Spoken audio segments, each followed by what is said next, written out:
ઓમ નમો નારાયણ મિત્રો, આજે ફરી એક વખત હું તમારી આગળ મારા મનની વાત રજૂ કરવા આવ્યો છું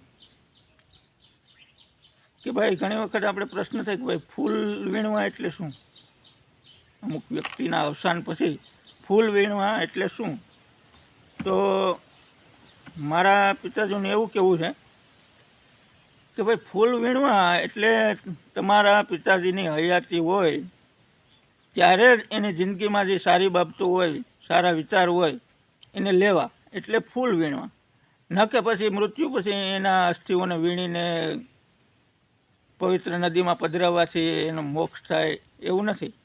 પણ ખરેખર તો એની જિંદગીમાં જે સારી સારી પિતાજીની જિંદગીમાં જે સારી સારી બાબતો હોય એ આપણા જીવનમાં ઉતારવી, એટલે જીવતા જીવ એને મોક્ષ મળી જાય.